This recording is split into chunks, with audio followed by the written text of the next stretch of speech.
Salut, c'est Baptiste. Alors aujourd'hui, je vais vous parler d'une la thématique de l'organisation, l'écriture et puis de l'honnêteté dans toute cette affaire-là. Alors en fait, moi depuis un petit moment, j'écris, je pourrais vous faire un panoramique, mais ici en fait, chez moi là, je me suis affiché toutes les citations et les choses en fait.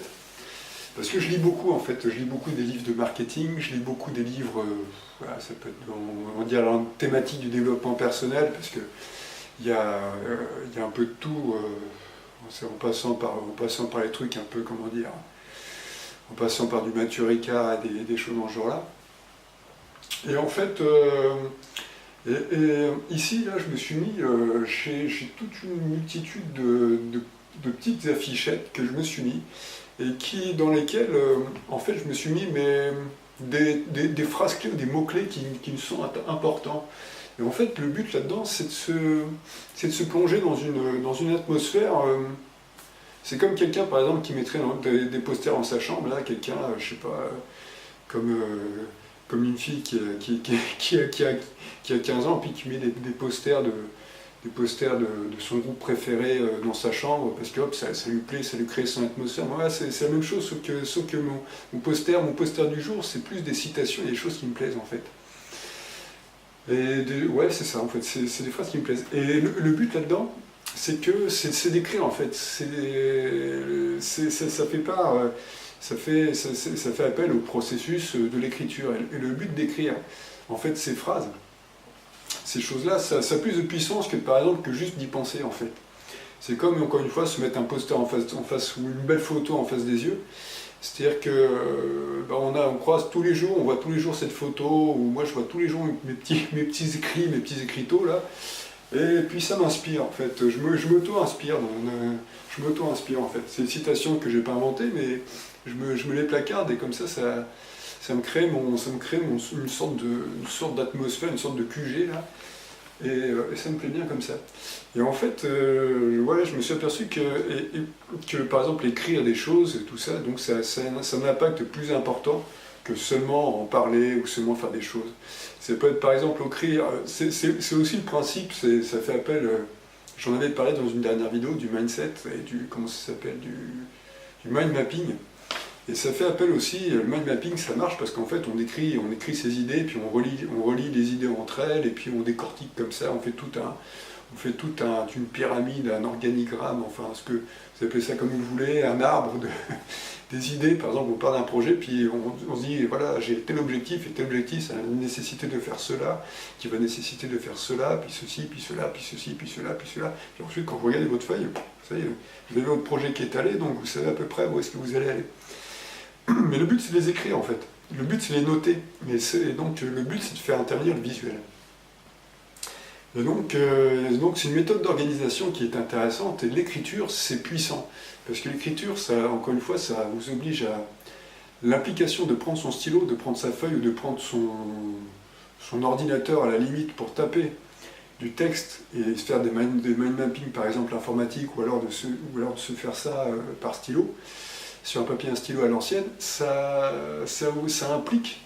Et donc c'est un pas de plus dans l'avancée. C'est un pas qui est plus puissant, qui est beaucoup plus puissant que juste penser à votre objectif. Par exemple, c'est tout bête. Prenons un exemple, par exemple, de la liste des courses. C'est la liste des courses. Vous allez dans votre magasin préféré, et puis si vous y pensez simplement à vous dire je vais acheter ça, je vais acheter ça, je vais acheter ça. Moi, combien de fois j'ai oublié, par exemple, d'acheter, pourtant j'étais dans le magasin, combien de fois j'ai oublié d'acheter, je reviens ici, puis je me dis j'ai oublié d'acheter ça, j'ai oublié d'acheter ça. Bah oui, mais forcément, parce que déjà je ne l'avais pas noté, et donc ça ne m'a pas impacté. Mais par contre, quand je le note sur un papier, encore faut-il que je prenne le papier, que je pense à prendre le papier, mais à partir de là, c'est un impact beaucoup plus important de noter les choses. Et puis, comme ça, vous êtes sûr de ne pas oublier. Et ça marche à peu près pour tout ce genre de choses-là. Ça peut être noter vos objectifs, les noter sur un papier, puis ça vous permet de les construire en fait.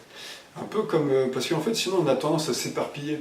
Alors que si par exemple vous tenez un objectif et que vous notez les différentes étapes pour atteindre votre objectif, et que vous y tenez comme un âne,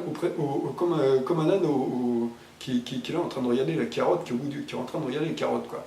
et qui est là, qui pense qu'il y a une chose, c'est d'aller manger la carotte. Et ben, des fois, il faut peut-être s'y tenir qu'à ça, quoi. C'est-à-dire, on a un objectif et boum, on va dessus et puis on dévie pas. Et parce que si l'objectif à la base on s'est fixé, c'est parce qu'il nous plaisait. Alors, voilà. Donc après il y a une question de temps aussi à respecter, c'est-à-dire que si l'objectif est trop lointain, entre deux, on change un peu aussi de point de vue, je veux dire, hein, on ne va pas se figer non plus sur les mêmes choses en général. Mais dans les objectifs à moyen terme, à court et à moyen terme, ça peut marcher pas mal cette affaire-là.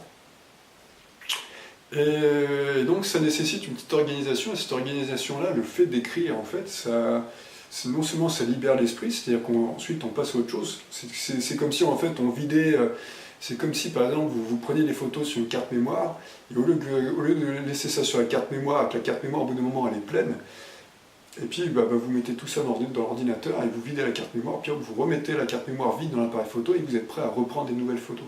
Le fait de noter aussi c'est pareil, c'est-à-dire que vous videz votre carte mémoire interne sur une feuille de papier, voilà, c'est là. Comme ça, vous pouvez vider la mémoire, vous pouvez remettre autre chose dedans. Et là, j'entendais un podcast qui m'a un peu scotché. En fait, ça m'a interpellé cette affaire-là. Je ne sais plus où est-ce que j'ai lu ça, mais il y a j'entendais que apparemment, on évaluait la mémoire humaine à 1 gigaoctet. Par exemple, pour prendre des unités de mesure informatiques, nous ce qu'on peut organiser dans notre tête, ça correspond à 1 gigaoctet. 1 gigaoctet, quand vous faites par exemple des photos, des choses dans ce genre-là, même vous écrivez des choses, 1 gigaoctet, c'est très vite rempli, quoi. 1 gigaoctet. 1 gigaoctet, c'est quoi? C'est une dizaine de photos de 100 mégaoctets, avec 1 gigaoctet, vous faites rien. Avec 1 gigaoctet, j'ai même pas le temps sur un appareil en full HD, j'ai même pas le temps de filmer. Je filme 5 minutes de vidéo. Donc en fait, la mémoire humaine, elle a besoin d'être vidée au fur et à mesure, en fait, hein, si on veut faire rentrer des nouvelles choses là-dedans, en fait. C'est pour ça qu'on oublie certainement des nouvelles choses au fur et à mesure. Et donc voilà. Et donc je pense que l'écriture est un bon moyen en fait de vider sa carte mémoire interne pour pouvoir avoir une organisation, s'organiser mieux et puis obtenir des résultats qui valent le coup. Et ouais, je sais que ça libère. Et ça libère. Et même ça peut être par exemple de noter, il y a une petite astuce qui est recommandée généralement, c'est d'écrire un peu, même ça peut être d'écrire un peu.